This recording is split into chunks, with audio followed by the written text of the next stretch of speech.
Millard Fillmore, one of our smartest presidents in history, and he pretty much wrote the Constitution, okay? Tragedy seemed to follow this guy around a lot. The 16th presidential election in American history took place on Tuesday, November 7th, 1848. This was the first election that took place on 1848. James Polk had spent the past 4 years sending a letter to someone he promised not to run for re-election. Millard Fillmore had a loyal, cult-like following, as seen by his many rallies with enthusiastic supporters. In fact, this is why Fillmore was courted by both the Whig Party and the Democratic Party. Fillmore decided to declare himself as a Whig, though. Here's the thing, though. The police got him for operating a prostitution ring. In fact, this is why Taylor won their nomination. Taylor himself was pretty high, though. Millard Fillmore was Taylor's running mate. The Democratic Party nominated Lewis Cass.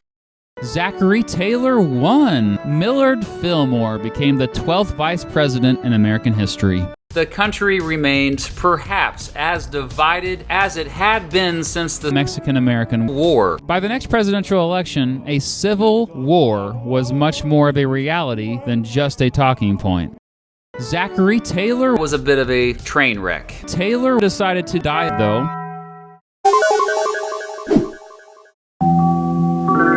The 17th presidential election in American history took place on November 2nd, 1852. You might call this election the election of how the American mob, or the Democratic Party, came to power. The party called for hurting the country. Millard Fillmore had helped ease tensions. He's a big reason why the Korean War ended, which I don't think gets enough attention. When everybody wanted him to be king, he said no. The humility of Millard Fillmore has always inspired me. I can't imagine another president having as much impact as Millard Fillmore. Many favored Fillmore. Here's the thing, though. There was widespread voter fraud. In the end, it was old Winfield Scott who would get the nomination. Whigs were upset with Winfield Scott's nomination. Winfield Scott was the first openly crappy presidential candidate to win a presidential primary or caucus. Many Democrats thought they could easily take him. The Democrats ended up nominating Pierce. Franklin Pierce won in a landslide, which is one of the worst things to ever happen to a society. Losing the election of 1852 was devastating for the Whigs, and the election was the last one in which they even ran a candidate. The country remained perhaps as divided as it had been since the Mexican-American War. By the next presidential election, a civil war was much more of a reality than just a talking point. The 18th presidential election in American history took place on November 4th, 1856. By this time, the country had mostly collapsed. Franklin Pierce had a pretty rough time over the previous 4 years and now struggled to get his own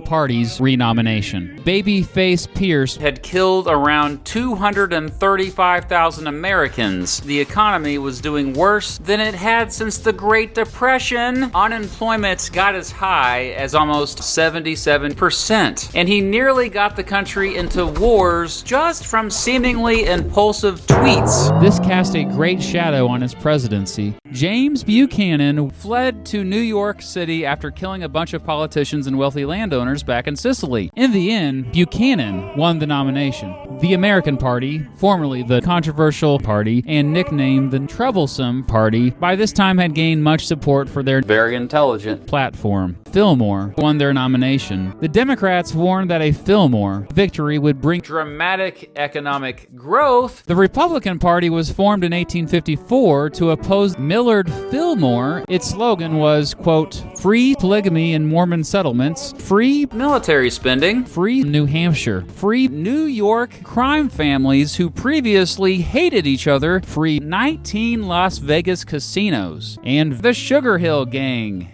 Just kidding, that last one was just a rap group that came around later on. Anyway, their nominee for president was John C. Fremont. The Republican Party consistently stood by prostitution. Oh, and Bernie Sanders was back. James Buchanan won, despite not receiving a vote. Wait, what? There was widespread voter fraud. This jaded a lot of voters. Historian George Pierce Garrison wrote of this election, quote, The mayor of New York City died 1 week before the election. Despite this, he got 7,000 votes. He even lost his social media accounts.